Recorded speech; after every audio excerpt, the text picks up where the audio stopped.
আসসালামু আলাইকুম রহমতুল্লাহি ওবরাকাতুহু। আলহামদুলিল্লাহি ওয়াহদা ওয়াসসালাতু ওয়াসসালামু আলা মান লা নাবিয়্যা বা'দা। প্রিয় দর্শক, যে যেখান থেকে আমাদের দেখছেন সবাইকে প্রীতি ও শুভেচ্ছা জানাচ্ছি। শুরু হলো নেক্সাস টেলিভিশন আয়োজিত বেকম্যান বিস্কিস নিবেদিত ইসলামী প্রশ্ন উত্তরমূলক লাইভ অনুষ্ঠান ইসলামী জীবন বিধান। আপনাদের সঙ্গে আছি আমি সৈয়দ আল জাবের। আপনাদের জিজ্ঞাসিত প্রশ্নের উত্তর দেওয়ার জন্য আমাদের সঙ্গে আছেন বিশিষ্ট আলেমদ্বীন শাইখ আলী হাসান তৈয়ব, খতিব আন-নূর জামে মসজিদ, টঙ্গী, গাজীপুর, সহ সম্পাদক দৈনিক আমার দেশ। আসসালামু আলাইকুম রহমতুল্লাহ। ওয়ালাইকুম আসসালাম রহমতুল্লাহ বরকাতুহু। হাইয়াকাল্লাহ, কেমন আছেন? আলহামদুলিল্লাহ শাইখ, ভালো আছি। আপনি কেমন আছেন? আলহামদুলিল্লাহ, আল্লাহ অনেক ভালো রেখেছেন। আপনাকে স্বাগত জানাচ্ছি আমাদের আজকের এই ইসলামী জীবন বিধান অনুষ্ঠানে। শুকরিয়া। প্রিয় দর্শক, আমাদের এই অনুষ্ঠানে প্রশ্ন করার জন্য স্ক্রিনে দেখানো নাম্বারটিতে কল করতে পারেন। এছাড়াও নেক্সাস টেলিভিশন ইসলামিক ফেসবুক পেজের কমেন্ট বক্সে প্রশ্ন করতে পারেন। শাইখ, আমরা শুরুতেই আপনার সঙ্গে যে বিষয়টি নিয়ে কথা বলতে চাই সেটি হলো যে অন্তরের ব্যাধি, কারণ, লক্ষণ ও প্রতিকার। আমরা জানি যে অন্তরে ব্যাধি বলতে মানুষের যে নিন্দা করা, হিংসা করা, পরশ্রী কাতরতা, এই জাতীয় যত নেগেটিভ আচরণ আছে মানুষের মধ্যে, এর কারণটা কি, আসলে এর লক্ষণ কি কি আছে এবং এর কোরআন ও সুন্নাহ এর যে প্রতিকার বলা হয়েছে সে সম্পর্কে আমরা জানতে চাচ্ছি। ধন্যবাদ। নাহমাদুহু ওয়া নুসাল্লি আলা রাসূলিল কারীম, আম্মা বা'দ। ফি কুলুবিহিম মারাদুন ফাযাদাহুমুল্লাহু মারাদা। অন্তরের ব্যাধি, অন্তরের রোগ, এটা আমাদের কাছে একটা অনালোচিত, কম আলোচিত এবং যেটা আমরা ভ্রুক্ষেপই করি না এরকম একটি আলোচ্য বিষয়। আসলে মানুষের শরীর যেরকম অসুস্থ হয়, আমরা হিউম্যান বডি যত আছে আমরা প্রত্যেকেই জানি যে এমন কোনো মানুষ নেই যার রোগ বিসুখ হয় না। আমাদের শরীরে এটা সেটা রোগ বিসুখ সবারই কম বেশি আছে এবং আমরা অসুস্থ হই শারীরিকভাবে। ঠিক একইভাবে আমাদের মানুষ তো দুটি জিনিসের সমন্বয়ে গঠিত, একটি হলো তার দেহ আর একটি হলো তার আত্মা, রূহ। তো আমাদের যেরকম দেহ অসুস্থ হয়, ঠিক আমাদের আত্মা, আমাদের রূহ সেটাও অসুস্থ হয়। এটাকে বলা হয় দাউল কলবি, অন্তরের ব্যাধি। তো এই অন্তরের ব্যাধি বা আত্মার ব্যাধি এটা দুই রকমের, দুইটা ক্যাটাগরির। একটা হলো আশুবাহাত, একটা হলো আশাহওয়াত। আমাদের যে ব্যাধিটা অন্তর হয়, একটা হয় সন্দেহ থেকে, অর্থাৎ যেটা আমাদের চিন্তার দিক থেকে আত্মার ব্যাধি, মানে আমাদের অন্তরের যে আমাদের যে মস্তিষ্কের চিন্তা আছে এটাও অন্তরের ব্যাধি, এটাও আমাদের আত্মার ব্যাধি, এটা চিন্তার ব্যাধি। আরেকটা হলো যে আমাদের শরীর, আমাদের আত্মার মধ্যে কিছু বাজে অভ্যাস, বাজে দোষ, নিন্দনীয় স্বভাব বাসা বেঁধে বসে থাকে। এটা হলো শাহওয়াত, অর্থাৎ আমাদের প্রকৃতি, আমাদের প্রবৃত্তির রোগ। যেমন আমরা কারো ভালো দেখলে আমাদের জলে, এটা একটা পরশ্রী কাতরতা, এটা একটা ব্যাধি। তারপরে কারো নিন্দা করতে খুব বেশি মজা লাগে, অথচ আমার একটা সমালোচনা কেউ করলে আমি তেলে বেগুনে জ্বলে উঠি, কিন্তু সারাদিন মানুষের নিন্দা করছি।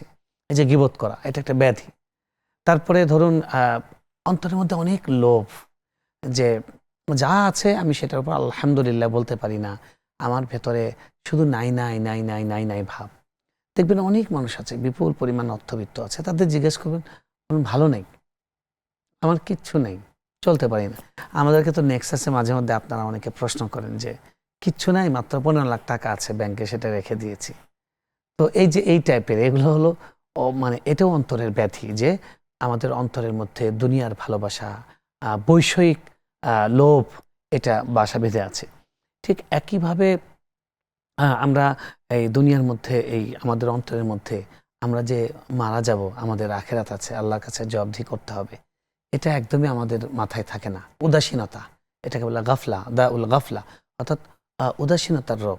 আপনি চিন্তা করে দেখুন, অনেক মানুষ আছে একটা সপ্তাহ চলে গেছে একবারও কোরআন হাতে নেয়নি। তিনি কিন্তু দিনে একবার স্ত্রীর সাথে যদি কথা না বলেন, তার সাথে দেখা না হয়, সেটা তার কাছে একটা দুরূহ, একটা অসম্ভব ব্যাপার মনে হচ্ছে। বন্ধুদের সাথে আড্ডা দেওয়া হয়নি 2-3 দিন, তিনি হাঁপিয়ে ওঠেন।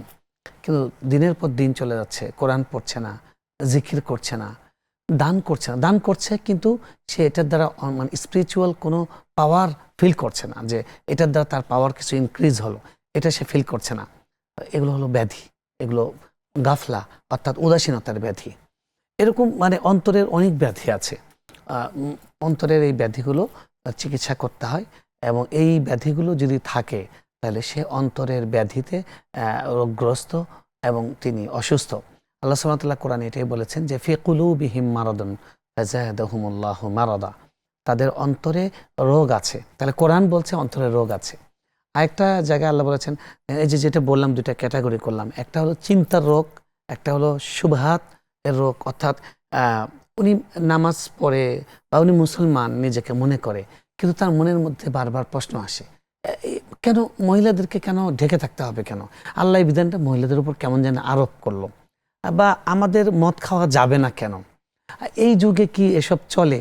এই যে আমার আল্লাহর যে বিধান, এই বিধান নিয়ে আমার সংশয়, এই বিধান নিয়ে আমার অসন্তুষ্টি, এটাও আমার ব্যাধি, এটাও ধরনের ব্যাধি। ব্যাধি আসলে। এটাকে বলে মানে দা উল শুবহাত, অর্থাৎ এই অন্তরের সংশয়। সংশয়ের ব্যাধি। আবার আল্লাহর অস্তিত্ব নিয়ে সংশয়, রাসূল সাল্লাল্লাহু আলাইহি ওয়াসাল্লামকে নিয়ে সংশয়, তারপরে বিভিন্ন বিষয় নিয়ে, ইসলামের দ্বীনি বিষয় নিয়ে সংশয়, এটাও একটা ব্যাধি। এই ব্যাধিরও চিকিৎসা জরুরি, নাহলে একটা মানুষ আস্তে আস্তে মোনাফিক হয়ে যাবে, কখনো মুরতাদ হয়ে যাবে, হয়ে সে দেখা গেছে যে নিজেকে মুসলমান দাবি করেছে, তাকে সবাই দাফন কাফন করেছে, তার জন্য জানাজার নামাজও হয়েছে, কিন্তু কবরে সে আসলে আল্লাহর কাছে মুশরিক হিসেবে যাবে এবং চিরস্থায়ী জাহান্নামে চলে যাবে, নাউজুবিল্লাহি মিন যালিক। তারপরে মুনাফিক, একটা মানুষের অন্তরের মধ্যে মুনাফিকি বাসা বেঁধে আছে, এটা অন্তরের ব্যাধি। আল্লাহ এখানে এটাই বলেছেন যে তাদের অন্তরের মধ্যে ব্যাধি আছে, এটা মুনাফিকদের ক্ষেত্রে বলেছেন। আল্লাহ তাআলা সেই ব্যাধিটা আরো বাড়িয়ে দেন, এটা তাদের শাস্তি। কেউ যদি অন্তরের ভিতরে আল্লাহ সম্পর্কে এরকম মানে ব্যাধি লালন করে, আল্লাহ শাস্তি হিসেবে ওই ব্যাধিকে আবার বাড়িয়ে দেন, নাউজুবিল্লাহি মিন যালিক। এই জন্য এই ব্যাধিগুলোকে সিরিয়াসলি নিতে হবে। যে আমি 3 দিন ফজর নামাজ পড়তে পারিনি টান টান, আমার তো এটাতে কোনো খারাপ লাগছে না, আমি তো টেনশন বোধ করছি না, এটাই একটা অন্তরের ব্যাধি। এই ব্যাধির জন্য চিকিৎসার জন্য এখনই ছুটে যাওয়া দরকার। আপনি দেখেন বিশ্বকাপ চলছে, আপনি খেলা দেখতে পাচ্ছেন 1টা থেকে 3টা পর্যন্ত, আর 40 মিনিট পরে ফজর রক্ত আসে। তো খেলার জন্য আপনি পুরো রাতে প্রায় জেগেছেন, কিন্তু 48 মিনিট জেগে থেকে ফজর নামাজ পড়া, 2 রাকাত ওযু করে আপনি তাহাজ্জুদ নামাজ পড়া, এটা পারেন নাই। তার মানে আপনার অন্তরের মধ্যে মেসি, রোনালদো এরা বসে আছে, আপনার অন্তরের মধ্যে আল্লাহর মহব্বত নাই। এই যে গায়রুল্লাহর মহব্বত, এটাও একটা আপনার অন্তরের ব্যাধি। জি শেখ, আর হলো বাকি শুবহাত, কথা, সেটা নিয়ে ইনশাআল্লাহ আমরা আমরা কথা বাকি কথা বলবো। শুনবো। একটা কল নিয়ে নিচ্ছি। আসসালামু আলাইকুম দর্শক, কে আছেন আমাদের সঙ্গে, প্রশ্ন করতে পারেন। আসসালামু আলাইকুম। জি ওয়ালাইকুম আসসালাম, কে বলছিলেন, নাম বলে প্রশ্ন করতে আমি পারেন। আমি ঢাকা থেকে রাবেয়া বলছি। হুজুর, আমার দুটি প্রশ্ন ছিল। জি দুঃখিত, আজকে আপনাদের ইসলামী অনুষ্ঠানটা আমি দেখতে পাচ্ছি না, আমার এখানে ওই বিশেষ সমস্যা, তো এই জন্য এই প্রশ্নটা একটু ফোনে জানাই দিলে ভালো হতো। হুজুর, কালকে আমি তাহাজ্জুদ নামাজ পড়ছি, পড়ার পরে 3টা 40-এ আমি ঘুমিয়ে গেছি। আমার তখন খেয়াল ছিল না যে 4টা 10-এ আজান দিবে, কিন্তু ঘুমিয়ে গেছি। তারপর ওই 5টা 10-এ আমি আলাপ পাই, মানে সজাগ হয়েছি। সজাগ হয়ে তখনই আমি ফজরের নামাজ পড়ছি। এতে কি আমার নামাজ হয়েছে? আমি তো ইচ্ছা করে করি নাই। জি আর একটা প্রশ্ন হচ্ছে হুজুর, আমার 3 দিন কায়দা নামাজ হয়েছে, তো এখন এই নামাজটা যতক্ষণে আমি আদায় না করছি আমার মনের ভিতরে অশান্তি লাগতেছে। কিন্তু এই যে ফজরের নামাজ কাজ হয়েছে, এটা কি ফজরের সাথেই পড়া লাগবে না অন্য সময় পড়লেও হবে? যেমন ফজর, আসর, এটা কি যেই উক্তটা সেই উক্তেই পড়তে হবে? একটু জানাবেন। ঠিক আছে বোন, আপনি আমাদের সঙ্গে থাকুন, আমার শাহের কাছে উত্তর জেনেছি। আপনি এখন টেলিভিশন দেখতে না পারলেও আপনি পরে এটা ইউটিউব বা ফেসবুক থেকে দেখতে পাবেন। এখনো দেখতে পাবো উনি ফেসবুকে। জি এখনো দেখতে পাবেন, আপনি ফেসবুকে থাকেন ইনশাআল্লাহ। আসসালামু আলাইকুম দর্শক, কে আছেন আমাদের সঙ্গে, প্রশ্ন করতে পারেন। জি, ওয়ালাইকুম আসসালাম ওয়া রাহমাতুল্লাহি ওয়া বারাকাতুহু। হুজুর, আমি নীলা বলছিলাম পাবনা থেকে। জি আহ, স্যারের কাছে 2টা কোশ্চেন আমার। ফার্স্ট কোশ্চেন হচ্ছে সূরা ইখলাস, ফালাক, নাস নিয়ে। এই 3 কুল হচ্ছে সকাল সন্ধ্যা 3 বার করে পড়ার চেষ্টা করি। আমার পরিচিত একজন বলছে যে 3 মানে 3 কুল সকাল সন্ধ্যাও পড়তে হবে, আবার হচ্ছে 5 ওয়াক্তও পড়তে হবে। মানে সকালে 3 বারও পড়তে হবে, আবার আবার 1 বার করে পড়তে হবে। তো আমি তো এই আমলটা করি না, আমি সকাল সন্ধ্যা 3 বার করে পড়ি, আর 3 বেলা 1 বার করে পড়ি। তো কোনটা সঠিক, এই বিষয়ে একটু হুজুর বলবেন। আর একটা কোশ্চেন হচ্ছে, এই যে মানে হচ্ছে আমরা যারা সন্তানরা আছি, বাইরে যাওয়ার সময় বাবা মা বলে যে পেছন থেকে ডাকতে হয় না, বা কিছুতে ধাক্কা লাগলে বললে বসে যাও। এটা আমি মানি না, কিন্তু বাসার বাবা মা এটা মানে। আসলে এটা মানা কোন ধরনের গুনাহ, এই বিষয়ে একটু বলবেন। ঠিক আছে বোন, আপনি আমাদের সঙ্গে থাকুন, আমরা শাহের কাছে উত্তর জেনেছি ইনশাআল্লাহ। আসসালামু আলাইকুম দর্শক, কে আছেন আমাদের সঙ্গে, আসসালামু প্রশ্ন আলাইকুম। করতে পারেন। ওয়ালাইকুম আসসালাম ওয়া রাহমাতুল্লাহি ওয়া বারাকাতুহু। ওয়ালাইকুম হুজুর, ভালো আসসালাম। আছেন আপনারা সবাই? জি আলহামদুলিল্লাহ ভালো আছি আমরা, আপনি কেমন আছেন? হুজুর, কি প্রশ্ন আছে? আলহামদুলিল্লাহ ভালো আছি। হুজুর, আমি আত্মীয়তা নিয়ে একটু কথা বলতে চাইছি। আহ, আমার মামা 5 জন। আমার মা একা, কিন্তু আমার মামারা কেউ আমার মার খোঁজ খবর নেয় না। কিন্তু আমাদের তো অন্য কোথাও বিয়ে হয়ে গেছে, এখন আমরা মেয়ে মানুষ। এখন কি মামারের সাথে যোগাযোগ করা এমনি কোনো অন্য কোনো শত্রুতা নাই, কিন্তু এমনি কি বাধ্যতামূলক যে আমাদের সম্পর্ক রাখতেই হবে, না হলে আমরা আমরা মেয়েরা গুনাহগার হব? আর একটা হচ্ছে যে আমার ফুপু বেঁচে নেই, ফুপাও নেই। ফুপু তো বোন আছে, ভাইয়েরা আছে। এখন আমার আব্বাও বেঁচে নেই। আমার আব্বা আমার তার ভাগ্নেরা খুবই ভালোবাসতো। তো আমরা তো ওখানে যদি কোনো সমস্যা থাকে, যে আমরা মেয়ে মানুষ, আমার স্বামী ওখানে অত দূর যাওয়া পছন্দ করে না। ঠিক আছে, যোগাযোগ তো রাখলেও হ্যাঁ রাগারাগি করে যে যোগাযোগ করতে হবে না। এইটা যদি আমি স্বামীর কথা মেনে চলি, তাহলে আত্মীয়তার সম্পর্ক যে থাকছে না, ওটার সাথে যোগাযোগ হচ্ছে না, এটাতে কি আমি গুনাহগার হচ্ছি? ঠিক আছে বোন, আপনি আমাদের সঙ্গে থাকুন, আমরা শাইখের কাছ থেকে উত্তর জেনে নেব ইনশাআল্লাহ। প্রিয় দর্শক, দেখছিলেন আপনাদের প্রিয় অনুষ্ঠান ব্রেকফাস্ট ডিসকাস নিবেদিত ইসলামী জীবন বিধান। নিচ্ছে ছোট্ট একটি বিরতির পর ইনশাআল্লাহ আমরা আবার ফিরে আসবো, ততক্ষণ আমাদের সঙ্গে থাকুন। আসসালামু আলাইকুম প্রিয় দর্শক, বিরতির পর আমরা আবার ফিরে এসেছি আপনাদের প্রিয় অনুষ্ঠান ব্রেকফাস্ট ডিসকাস নিবেদিত ইসলামী জীবন বিধানে। এক বিরতির পর আমরা ফিরে এসেছি। আমাদের অনেকগুলো প্রশ্ন জমা হয়েছে, অনেক বোনেরা প্রশ্ন করেছেন। এক বোন জানতে চেয়েছেন যে উনি তাহাজ্জুদ নামাজ পড়ে একটু ঘুমিয়ে গেছেন, উঠে দেখেন 5টা 10 বেজে গেছে, তারপর উঠে তিনি নামাজটা পড়েছেন, তার এই সলাটটা হয়েছে কিনা, ওয়াক্তের মধ্যে জি হয়েছে? জি হয়েছে, ওয়াক্তও ছিল। আর আপনি ওঠা মাত্র অজু করে নামাজ পড়ে ফেলবেন যদি কখনো এরকম হয়, এটা হাদিসে বলা আছে। উনি আরেকটা প্রশ্ন করেছেন যে ওনার 3 দিন নামাজ কাজা হয়েছে, এখন এই কাজা নামাজটাকে যে যে ওয়াক্তে নামাজ কাজা হয় সেটা কি সেই ওয়াক্তেই পড়তে হয়, নাকি ভিন্ন ওয়াক্তে বা অন্য সময় না, পড়া যায়? ওই ওয়াক্তে পড়তে হয় না, বরং এতটুকু ফেলে রাখাটা এক্সট্রা গুনাহ। আপনি নামাজ কাজা হয়েছে, আপনি হারাম বা নিষিদ্ধ সময় শেষ হওয়া মাত্র আপনি নামাজটা দ্রুত কাজা করে নেবেন। পরবর্তী ওয়াক্ত আসার আগেই কাজা করে নেওয়া উচিত। জি। আরেক বোন প্রশ্ন করেছিলেন যে উনি 3 সূরা ফালাক ইখলাস নাসটা তিনি সকাল সন্ধ্যা পড়েন। কেউ বলেছেন যে এটা 5 ওয়াক্ত ফরজ সালাতের পরেও পড়তে হয়, কোনটি সঠিক নাকি দুটি সঠিক?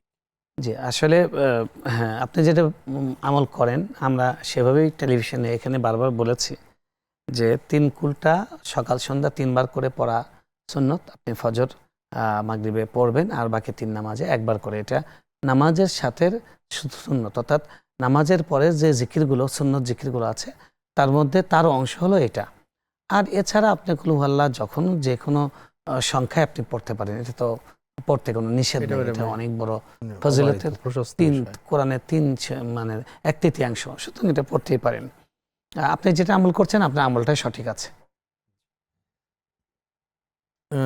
একজন বোন জানতে চেয়েছেন এটা তার বাবা মা মানেন, তিনি মানেন না। সেটা হলো যে পেছন থেকে ডাকলে অমঙ্গল হয়, না কোথাও যেতে বাধাগ্রস্ত হচ্ছে সেখানে বসে পড়তে বলেছে, এটা আসলে কোন ধরনের গুনাহ হয়? এগুলো আসলে কুসংস্কার, এগুলো অনেকটাই এগুলো হলো শিরকি বিশ্বাস। অর্থাৎ যারা মুশরিক, গায়রুল্লাহর প্রতি যাদের বিশ্বাস, তাদের দ্বারা প্রভাবিত বিশ্বাস। যদিও এই ধরনের বিশ্বাস আমরা শিরকের জায়গা থেকে করি না, কিন্তু তাদেরই বিশ্বাস, এটা আমাদের মধ্যে সেটা চলে এসেছে আমরা তাদের আশপাশে থাকার কারণে। এই ধরনের বিশ্বাসগুলো কোনো ভিত্তি নেই। আপনি বাড়ি থেকে বের হবেন, দোয়া পড়ে বের হবেন, বিসমিল্লাহি তাওয়াক্কালতু আলাল্লাহ লা হাওলা ওয়ালা কুওয়াতা ইল্লা বিল্লাহ। কে পেছন থেকে ডাকলো, কে সামনে থেকে ডাকলো, এটাতে কোনো কিছুই যায় আসে না। কেউ যে পেছন ডাকে, সে ডাকে সাড়া দেবে, যাবে হ্যাঁ, পেছনে, ডাকে সাড়া দেবে, কোনো আবার সে সমস্যা বেরিয়ে আসবে, অসুবিধা নেই তো। এমনিতে কাউকে পেছন থেকে ডাকাটা এটা আদবের খেলাফ, সেটা অন্য জিনিস। যিনি ডাকছেন তার উচিত সালাম দেওয়া, আসসালামু আলাইকুম। তাহলে উনি বুঝবেন যে কেউ কথা বলতে চাচ্ছে, দাঁড়িয়ে যাবেন। এখন আপনি ঘুরবেন, তাহলে এর পেছন হলো না, সামনাসামনি হয়ে গেল। বাকি আপনি যে প্রশ্ন করছেন, এ ধরনের বিশ্বাসের কোনো ভিত্তি নেই, এগুলো কুসংস্কার। এতে কোনো অকল্যাণ নেই, অমঙ্গল নেই আসলে। জি। এক বোন জানতে চেয়েছিলেন যে ওনার 5 মামা আছেন, মামারা তার মায়ের সঙ্গে যোগাযোগ রাখেন, এখন ওনাদের কি তাদের সঙ্গে যোগাযোগ রাখাটা জরুরি কিনা? দেখুন, বিষয়টা হলো যে আল্লাহ রাসূলুল্লাহ সাল্লাল্লাহু আলাইহি ওয়াসাল্লাম হাদিসে আত্মীয়দের সাথে সম্পর্ক বজায় রাখা, তাদের সাথে সুসম্পর্ক রাখার যে সওয়াবের কথা বলেছেন, সেটা হলো এমন ব্যক্তির সাথেই যিনি আপনার সাথে সম্পর্ক ঠিকমতো বজায় রাখেন না। আপনার সাথে সম্পর্ক ভালো, তার সাথে তো আপনি ভালো ব্যবহার করবেনই। আপনি আমার সঙ্গে ভালো ব্যবহার করলে আমি ভালো ব্যবহার করবো, এটাই স্বাভাবিক ম্যানার্স। কিন্তু আপনি আমার সঙ্গে খারাপ ব্যবহার করছেন, আপনি আমার সঙ্গে যোগাযোগ কম করছেন, মানে আপনি একজন আমার আত্মীয় হিসেবে আমি নিজের পক্ষ থেকে যে না এটা অনেক বড় একটা ইবাদত, এটা আমার দায়িত্ব, সেটা মনে করে যখন আমি করব তখন সেটাই না ইবাদত হবে, তখনই না সেটা ইবাদত হবে। এটা অনেক বড় ইবাদত।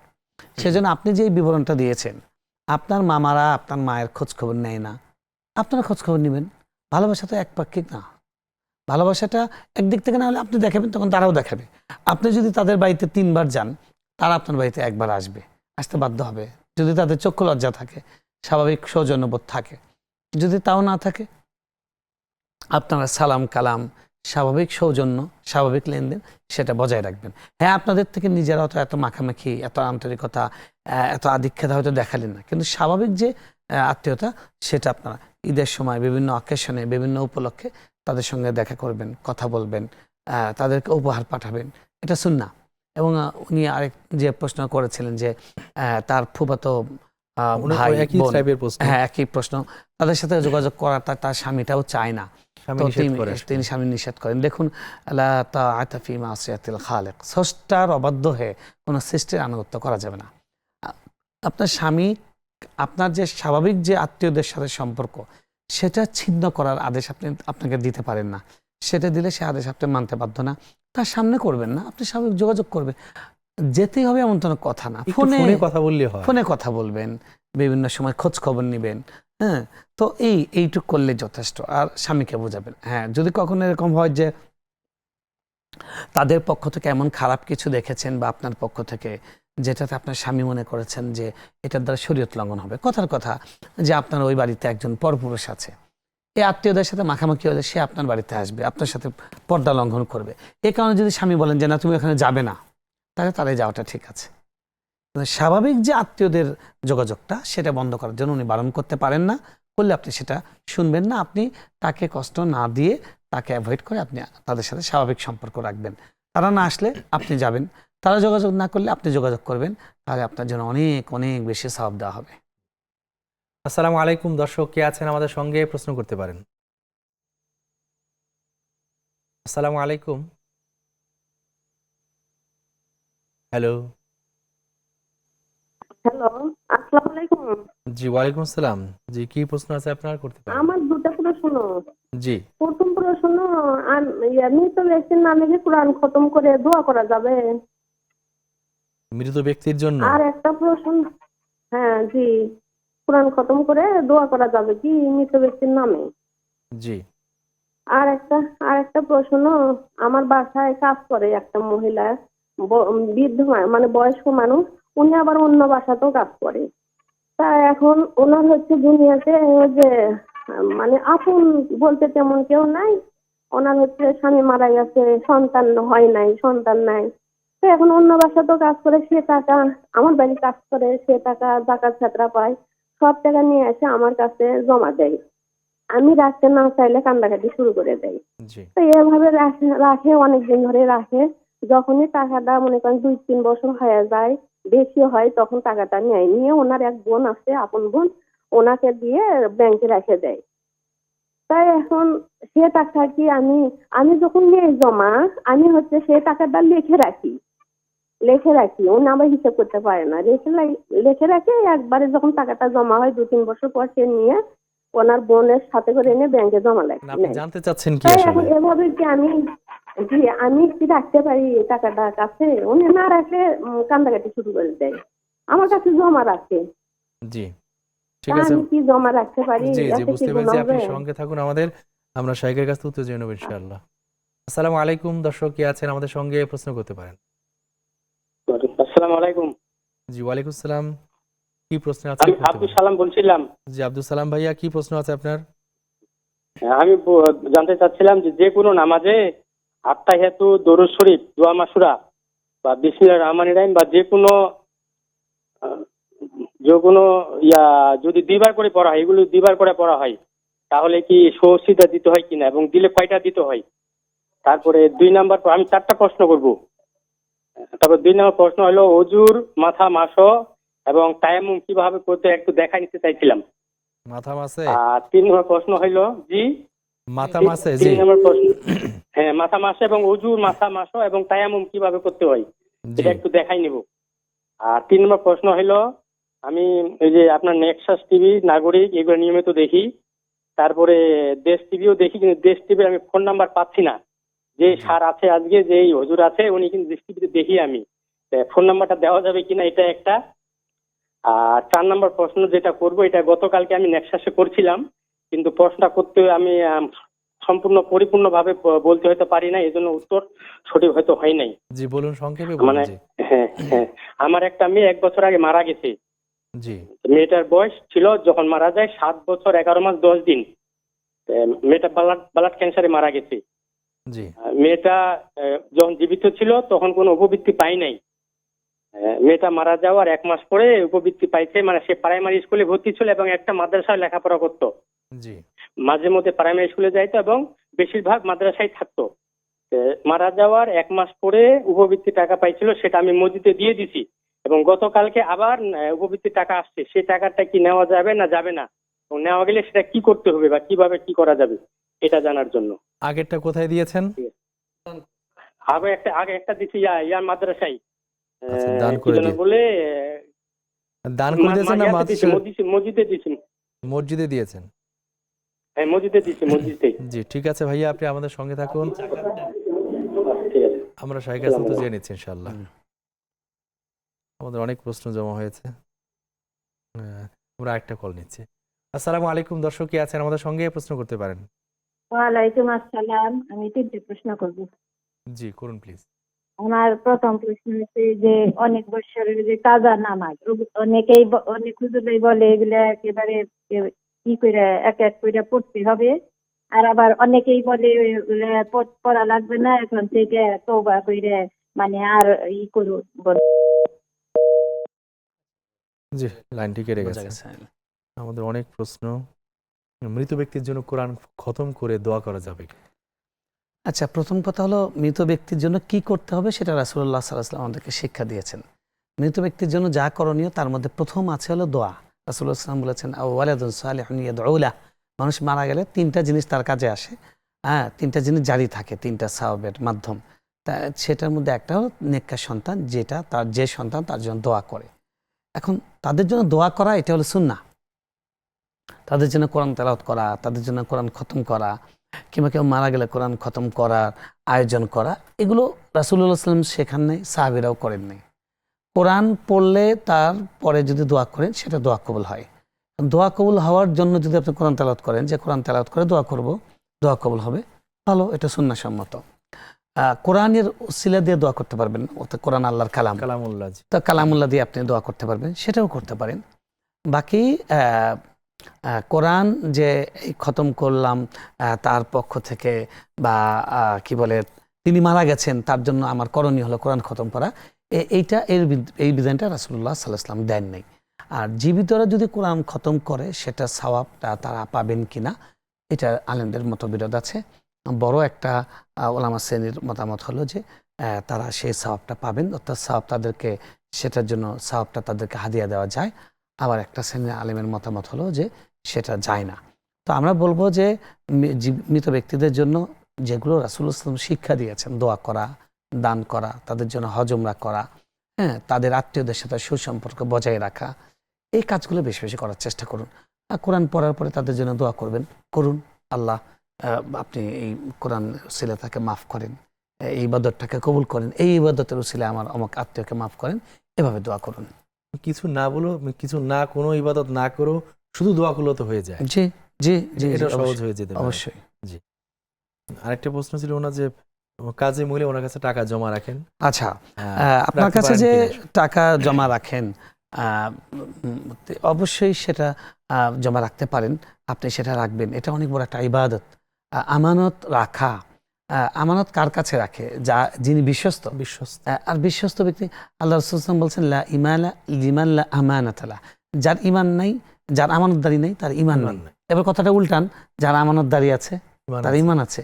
তো আমাদের নবী সাল্লাল্লাহু আলাইহি ওয়াসাল্লামকে কি করতো, তারা কাফেররা আমানত রাখতো। ইভেন যেদিন রাতে মদিনা হিজরত করে চলে যাচ্ছেন, আলী রাদিয়াল্লাহু তাআলা আনহুকে রেখে গেলেন কেন? যে যারা তাকে শহীদ করার জন্য, মেরে ফেলার জন্য ঘেরাও করেছে, তাদের টাকা পয়সা তার কাছে আমানত আছে, তাদের টাকা পয়সা তাদের কাছে পৌঁছে দেওয়ার জন্য উনি রেখে যাচ্ছেন। উনি এতটা আমানতদার ছিলেন। তো আপনার কাছে আপনাদের গৃহকর্মী তিনি টাকা আপনার কাছে রাখেন, মানে আপনি আমানতদার। আলহামদুলিল্লাহ, এটা তো ভালো। আপনি কোনো মানুষের উপকার করলে এটা তো অনেক বড় ইবাদত, অনেক বড় সওয়াব। আপনি সেই নিয়তে তার টাকাটা আমানতদারের সাথে রাখবেন এবং আপনি যথার্থই বলেছেন লিখে রাখবেন, যাতে আল্লাহ না করুক, মানুষের হায়াত মত বলা যায় না, যে কোনো সময় আপনি মারা গেলে ওই টাকাটা যেন আপনার হাজবেন্ড বা আপনার ওয়ারিসা তারা তাকে দিয়ে দিতে পারেন। এটা অবশ্যই রাখতে পারেন, রাখতে কোনো দোষ নেই, এবং রাখার কারণে আপনি সওয়াব পাবেন। দেখুন, এই অল্প শিক্ষিত বা অশিক্ষিত মানুষরা তারা ব্যাংকে যে কিভাবে অ্যাকাউন্ট খুলবে, কিভাবে অ্যাকাউন্ট পরিচালনা করবে, তারা সেটা তাদের জন্য টাফ, সেই জন্য তারা রাখে। আমার ওয়াইফের কাছেও কিন্তু কয়েকজন এরকম রাখেন। তো এটা আমি দেখি ভালো, আমি বলি এটা তো ভালো কাজ, তো এটা রাখতে পারেন, সমস্যা কোনো নেই। অসুবিধা নেই। প্রিয় দর্শক, দেখছিলেন আপনাদের প্রিয় অনুষ্ঠান ব্যাকগ্রাউন্ড ডিসকাস নিবেদিত ইসলামী জীবন বিধান। নিচ্ছি ছোট্ট আরেকটি বিরতি। বিরতির পর ইনশাআল্লাহ আমরা আবার ফিরে আসবো, ততক্ষণ আমাদের সঙ্গেই থাকুন।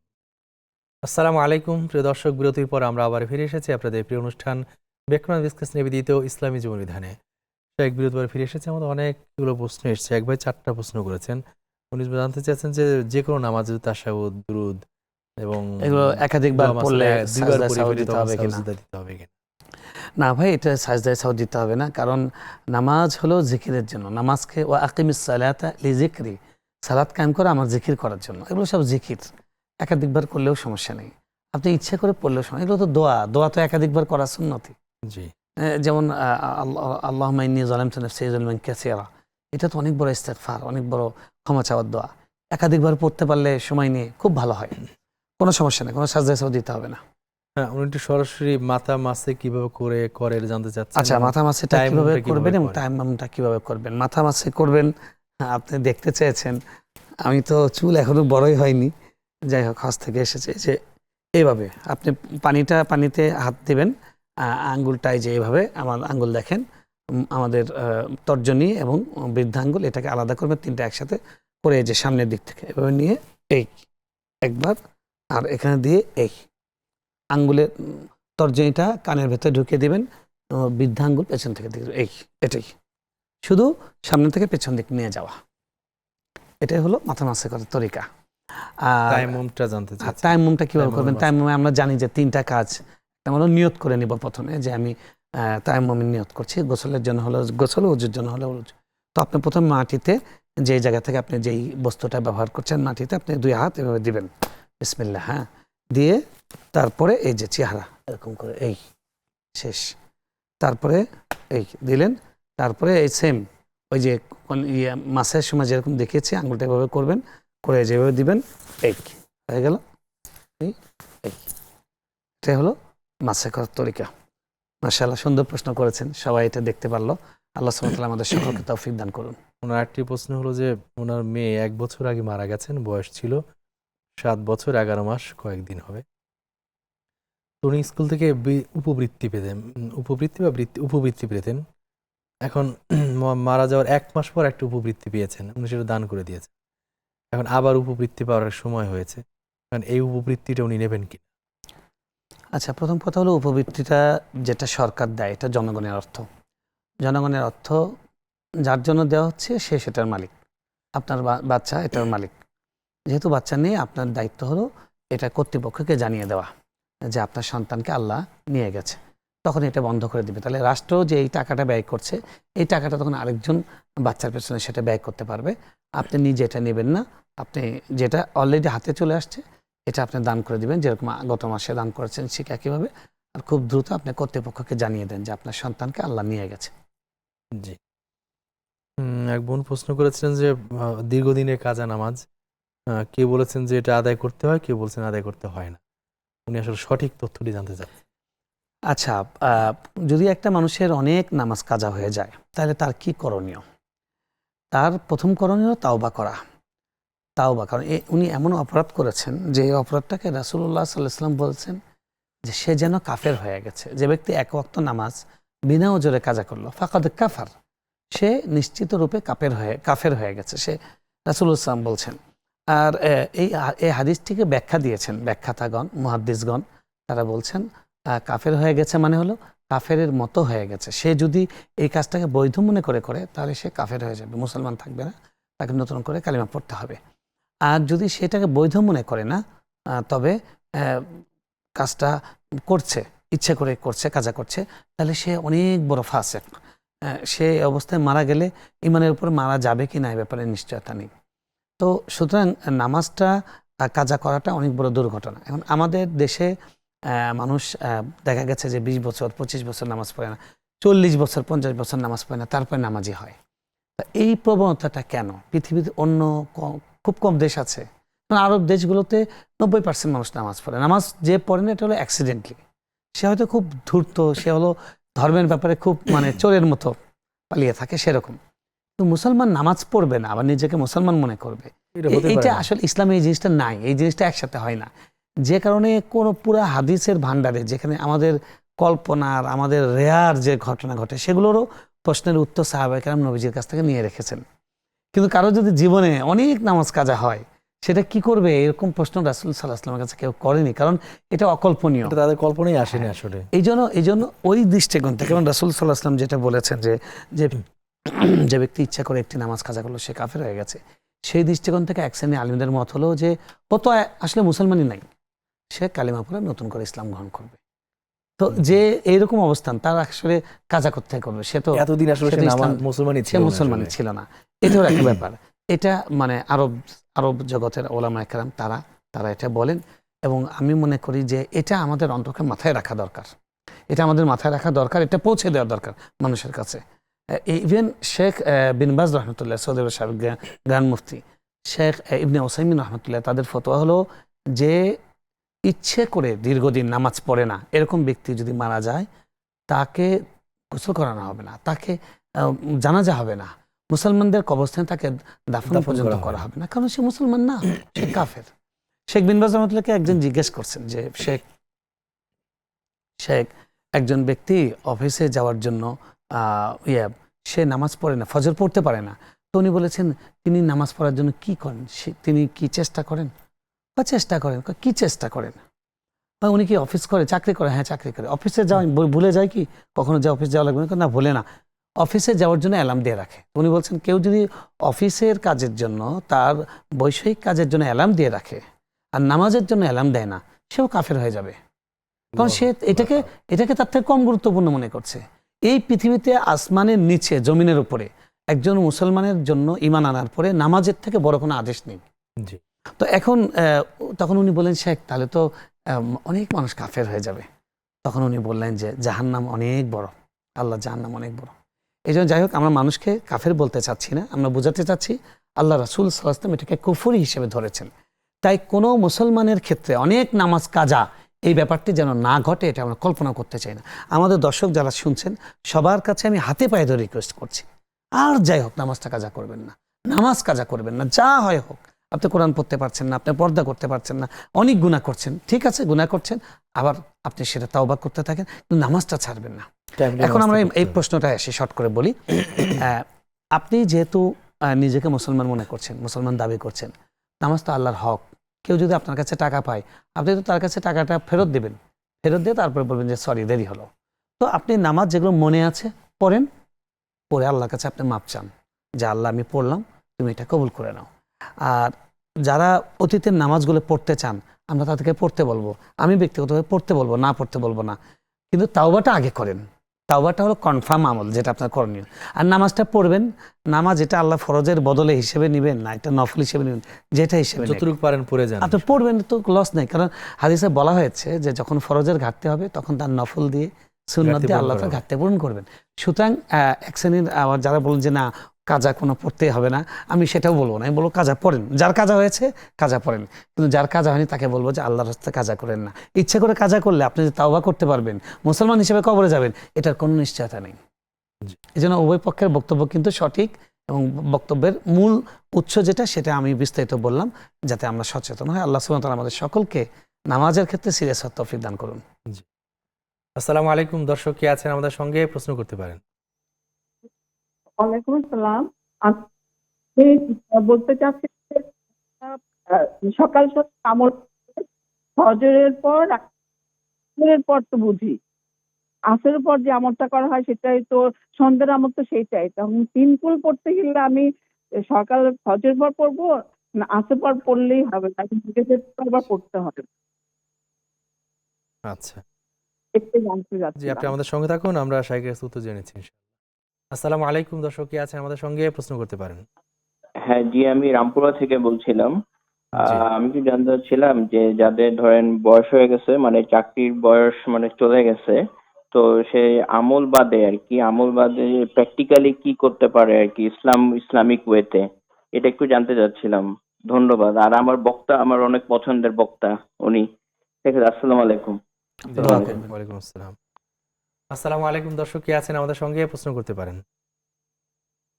ওয়ালাইকুম আসসালাম, আমি পাবনা শ্যামনগর থেকে বলছি। জি কি আমার প্রশ্ন আছে? দুইটি প্রশ্ন।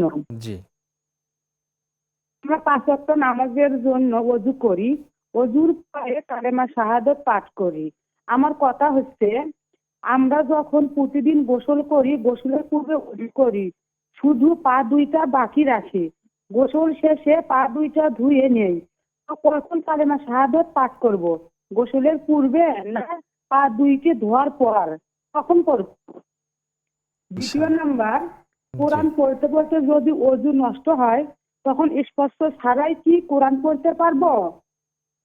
তিনটাই, এই দুইটাই হুজুর। জি ঠিক আছে, আপনি আমাদের সঙ্গে থাকুন, আমরা শাইখের কাছ থেকে উত্তর জেনেছি ইনশাআল্লাহ। আমাদের এক ভাই প্রশ্ন করেছেন যে ওনার চাকরির বয়স শেষ হয়ে গেছে, আমল ছাড়া আর কি করতে পারেন, ইসলামী তিনি ওয়েতে কি বোধহয় আছে? বোঝাতে চেয়েছেন আমল ছাড়া আর কি করতে পারবেন, তার মানে হয়তো প্রচলিত যে নামাজ রোজা এর বাইরে আর কি করতে পারেন এটা বোধহয় জানতে চেয়েছেন, তাই না? এরকম বোধহয় হবে। আমি বুঝি আমল ছাড়া ইসলামিক ওয়ে আর কি আছে আসলে। হয়তো তিনি এটাই বোঝাতে চেয়েছেন। দেখুন, ইসলামে মোট 5 ক্যাটাগরির আমল আছে। এক নম্বর হলো আকায়েত, সেটা আকিদা। 2 নম্বর হলো আকায়েত, তারপরে হলো ইবাদাত, সেটা ইবাদত। এরপরে মুআমালাত, মুআশারাত। তো মুআমালাত এগুলো প্রত্যেকটাই হলো ইসলামের আমলের অংশ। মানে আমিলা সালিহান মিন যাকারিন আও উনসা, যে নারী এবং পুরুষ যে নেক আমল করবে, এগুলো সবগুলোই নেক আমল। অনেক আমলের শেষ নেই। আপনি প্রত্যেকটা কাজই ইবাদত যদি আপনি আল্লাহর জন্য করেন এবং রাসূল সাল্লাল্লাহু আলাইহি ওয়াসাল্লামের তরিকা অনুযায়ী করেন। এমন কোনো কাজ নেই পৃথিবীতে যেটা ইবাদত না। ইভেন আপনি ওয়াশরুমে যাচ্ছেন, ওয়াশরুমে যাওয়ার সময় আপনি সুন্নত তরিকায় যাচ্ছেন, দোয়া পড়ে বাম পা দিয়ে প্রবেশ করছেন, তাহলে এটাও আপনার ইবাদত হচ্ছে। আর যেই সময় জিকির নিষেধ, এটাও আপনার ইবাদত হচ্ছে। আপনি স্ত্রীকে সময় দিচ্ছেন, এটাও আপনার জন্য ইবাদত হচ্ছে। হ্যাঁ, তো আপনি কোনো কাজই নাই যেটা ইবাদত নয়। বাকি সম্ভবত আপনি এটা বোঝাতে চেয়েছেন যে অবসরকালীন সময়ে মানুষ এক্সট্রা কি করতে পারে। আমরা বলবো যারা চাকরি করেছেন, তাদের হিউজ এক্সপেরিয়েন্স আছে, তারা শিক্ষিত মানুষ, তাদের সামাজিক কাজে জড়িত হওয়া উচিত। সামাজিক কাজ বলতে মসজিদের কমিটিতে আপনারা যেতে পারেন, মসজিদের ইমামকে সহযোগিতা করতে পারেন। সহযোগিতা অর্থ যে তার সঙ্গে বেনামাজি লোককে দাওয়াত দিতে যাওয়া, মসজিদের কোনো কাজ থাকলে সেই কাজগুলো এগিয়ে নেওয়া। মসজিদে নির্মাণ কাজ চলছে, আপনি স্বেচ্ছাসেবার ভিত্তিতে সেখানে কাজ করলেন। তারপরে সামাজিক অনেক কাজ আছে, রাস্তাঘাট পরিষ্কার করানো, তরুণদেরকে মসজিদমুখী করা, তাদেরকে লেখাপড়া যেন ভালো করে করে সেগুলো উদ্বুদ্ধ করা। এই ধরনের দাওয়ামূলক কাজ করতে পারেন, দাওয়াতের কাজের সঙ্গে যুক্ত হতে পারেন। এটা সবচেয়ে উপকারী কাজ হবে। দাওয়াতি কাজ আপনি বেশি বেশি করেন, মানুষকে নামাজের দিকে ডাকেন, তারপরে পরোপকার করেন, আপনি আত্মীয় স্বজনদেরকে, তারপর এই অবসরকালীন সময়ে যে নিরক্ষর আছে তাকে অক্ষর জ্ঞান শেখান, আপনি 2টা মানুষকে কুল হু আল্লাহ শেখান, সূরা ইখলাস শেখান, সূরা ফাতিহা শেখান। অর্থাৎ এরকম দাওয়াতি এবং জনকল্যাণমূলক কাজে আপনার সময়টাকে আপনার কাটাবার চেষ্টা করুন এবং আপনার অভিজ্ঞতার মাধ্যমে দেশ, জাতি এবং ধর্মকে, ইসলামকে আপনি উপকৃত করুন। জি প্রিয় দর্শক, দেখছিলেন আমাদের প্রিয় অনুষ্ঠান বেকম্যান এক্সপ্রেস নিবেদিত ইসলামী জীবন বিধান। নিচ্ছি ছোট্ট আরেকটি বিরতি, বিরতির পর ইনশাল্লাহ আমরা আবার ফিরে আসবো, ততক্ষণ আমাদের সঙ্গেই থাকুন। আসসালামু আলাইকুম প্রিয় দর্শক, বিরতির পর আমরা আবার ফিরে এসেছি আপনাদের প্রিয় অনুষ্ঠান বেকম্যান বিস্কিস নিবেদিত ইসলামী জীবন বিধানে। এক বিরতির পর ফিরে এসেছি। আমাদের এক ভাই, এক বোন দুটো প্রশ্ন করেছেন। একটি হলো যে কোরআন পড়তে পড়তে যদি উজু চলে যায়, তখন তিনি কি কোরআন স্পর্শ করে তেলাওয়াত করবেন নাকি ছেড়ে দেবেন? তিনি প্রশ্ন করেছেন যে কোরআন পড়তে পড়তে যদি ওযু চলে যায়, তাহলে কোরআন স্পর্শ করা ছাড়া পড়াটা কন্টিনিউ করতে পারবেন কিনা? হ্যাঁ, কন্টিনিউ করতে পারবেন। কোরআন ছোঁয়ার জন্য ওযু দরকার, তেলাওয়াতের জন্য ওযু জরুরি নয়। লা ইয়ামাসসুহু ইল্লাল মুতাহহারুন, পবিত্র লোকেরা এটা স্পর্শ করবে। আরেকটি প্রশ্ন ছিল না যে উজুর পরে উনি শাহাদাত পালন করেন, জি, ওয়াশরুমে যখন আমরা গোসল করি, উনি পাটা পরে ধোয় আর কি, পা ধোয়ার আগে শাহাদাত পাঠ করবেন নাকি পরে করবেন? আপনি যেরকম বলেছেন ওটাই সুন্নাহ। রাসূলুল্লাহ সাল্লাল্লাহু আলাইহি ওয়াসাল্লাম ওযুর সুন্নাহটা ওইভাবে শিখিয়েছেন যে সব অঙ্গ ওযুটা ধোবে আর পাটা ধুবে পা ধুবেই না, অর্থাৎ গোসল করলে পা ধোয়া হয়ে যাবে। তো পা যদি ধোন অর্থাৎ তখন শেষ হয়, তখন সাদা পড়বেন, তখন সাদা পড়বেন। পা ধোয়ার পরে অজুটা শেষ হবে, অজু শেষে হলো শাহাদাতের আমল। নামাজের ক্ষেত্রে তাই করবে। হুম। আসসালামু আলাইকুম দর্শক, কে আছেন আমাদের সঙ্গে, প্রশ্ন করতে পারেন। ওয়ালাইকুম আসসালাম। আমি প্রশ্ন করতে চাচ্ছিলাম, যেসব মহিলারা পর্দা করে না আবার নামাজ পড়ে, তাদের কি মানে আল্লাহ তাদের নামাজ কবুল করে? জি। আর যেসব পুরুষরা হজ করে এসে নোংরা কাজ করে, তাদের আল্লাহ কি শাস্তি দুনিয়ায় দেবে? তাদের কি মানে অনেক টাকা পয়সা আছে বলেই তো হজ করতে পারছে, কিন্তু হজ করে এসে নোংরা কাজ করতেছে, তাদের জন্য কি শাস্তি হবে? বলতে আপনি মানে তাদের কি বুঝাচ্ছেন যে দুনিয়ায় হারাম দেখা কাজ, যাবে কোনো শাস্তি? নোংরা কাজকে অশ্লীল কাজ না অন্যান্য হারাম অশ্লীল কাজ বোঝাচ্ছেন? মানে কি নোংরা কাজ, মানে যেটা সমাজে আল্লাহর হাদিস মোতাবেক খারাপ কাজ, সেইগুলো জি। সে করতেছে। জি। হ্যাঁ, তা জি। তার কি দুনিয়ায় কোনো আল্লাহ দেখাবে সেই লোকের কোনো শাস্তি? আচ্ছা, আর কোনো প্রশ্ন আছে? আমি এটা, জি না, এই আমি দুটো হুজুরের প্রশ্ন। কাছে এই দুটো প্রশ্ন করতে জি, চাই। ঠিক আছে, আপনি আমাদের সঙ্গে থাকুন, আমরা শাইখের কাছ থেকে এখন উত্তর জেনে নিচ্ছি। এরপর দুটি প্রশ্ন। প্রথম প্রশ্ন হলো যে সালাত আদায় করে কিন্তু পর্দা করে না, এমন নারীদের নামাজ কবুল হবে কি? এটা তো ওই যে প্রশ্ন এরকম যে রোজা রাখে তবে নামাজ পড়ে না, এরকমই ব্যাপারটা। আসলে নামাজ পড়া একটা ফরজ, পর্দা একটা ফরজ। ফরজ আদায় করছেন নামাজ, সেটা ফরজ আদায় হচ্ছে, পর্দা করছেন না, ফরজ লঙ্ঘন হচ্ছে। একটা ফরজ না করার জন্য আরেকটা ফরজ বাতিল হবে হয়ে না, যায় এরকম না। ধরেন একটা লোক হজ করেছে, কিন্তু হজ করে এসে এখন নামাজ পড়ছে না, তাতে করে ওই হজটা বাতিল হয়ে যাবে না। তবে এটা দুঃখজনক যে একটা মানুষ ফরজ নামাজ পড়েন কিন্তু পর্দা করেন না। যে আল্লাহ নামাজকে ফরজ করেছেন ওই আল্লাহই পর্দাকে ফরজ করেছেন, তো সেটা করা উচিত। আহ, তাকে বোঝানোর চেষ্টা করুন, নাসিহা করুন, তার জন্য দোয়া করুন। নামাজ হবে কিনা এটা ওইভাবে চিন্তা করার দরকার নেই, প্রশ্নটা ওইভাবে করার দরকার নেই। আহ, তাকে যে আপনি মাশাআল্লাহ আপনি তো নামাজ পড়েন, পর্দাটাও করুন। আল্লাহ সুবহানাহু ওয়া তাআলা নামাজকে ফরজ করেছেন, উনি পর্দাকেও ফরজ করেছেন। আপনি যেহেতু আল্লাহকে খুশি করার জন্য নামাজ পড়ছেন, এটাও আদায় করুন। এভাবে তাকে নাসিহা করা, বোঝানোর চেষ্টা করা। পর্দা না করলে যে শাস্তিগত হাদিসে এসছে, জান্নাতে সুঘ্রাণ পর্যন্ত পাবেন ইত্যাদিতে, এই বিষয়গুলো বলে তাকে উৎসাহিত করা যেতে পারে। জি, এগুলো তাকে মানে বেপর্দা হওয়ার যে ভয়ঙ্কর কথাগুলো হাদিস আছে সেটা, এবং পর্দা যে কত বড় গুরুত্বপূর্ণ আমল সেটা বোঝানো দুটাই তাকে বোঝানো উচিত। কোনো একটি প্রশ্ন হলো যে সমস্ত পুরুষে হজ করে এসে নোংরা কাজ করছেন, হারাম কাজ করছেন, তাদেরকে আল্লাহ কোনো দুনিয়া শাস্তি দেবেন কেন, বা তাদের কোনো শাস্তি হবে কি? এটা আসলে দুঃখজনক ব্যাপার, যে কারণ হজ তো একটা মানুষের ইসলামের পূর্ণতা দেয়। ইসলামের 5টি স্তম্ভ। একটা মানুষ যখন হজ করে আছে, তিনি তো আগেই মানে নিচ্ছেন, নামাজ পড়ছেন, রোজা রাখছেন, হজ জাকাত দিচ্ছেন। তো এখন যখন হজ করলেন তখন তার ইসলামটা তার পূর্ণ হয়ে গেল। এই পর্যায়ে এসে আবার তার মানে অশ্লীলতা, বেহায়াপনা, নোংরামি, এগুলোর সাথে জড়িয়ে যাওয়াটা খুবই দুঃখজনক, খুবই দুঃখজনক। যদি কাউকে এরকম আমরা দেখি, আমরা তার জন্য যেন ব্যথা অনুভব করি, আমরা তার জন্য যেন দোয়া পড়ি, আলহামদুলিল্লাহিল্লাযী আফানি মিম্মা ইবতালাকা বিহি ওয়া ফাদ্দালানি আলা কাসীরিম মিম্মান খালাকা তাফদীলা, এই দোয়াটা পড়ি। তাকে খুব বেশি কঠিন মাসালা না শিখে তাকে এই জিনিসটা বোঝানো দরকার যে এই পৃথিবীর কত মানুষ আছে হজ করতে পারে না, আল্লাহ আপনাকে অর্থ দিয়েছেন, সুস্থ দেহ দিয়েছেন, তাই হজ করে এসেছেন, আপনি এখন এই কাজটা করছেন, আল্লাহর কাছে আপনি কি জবাব দিবেন?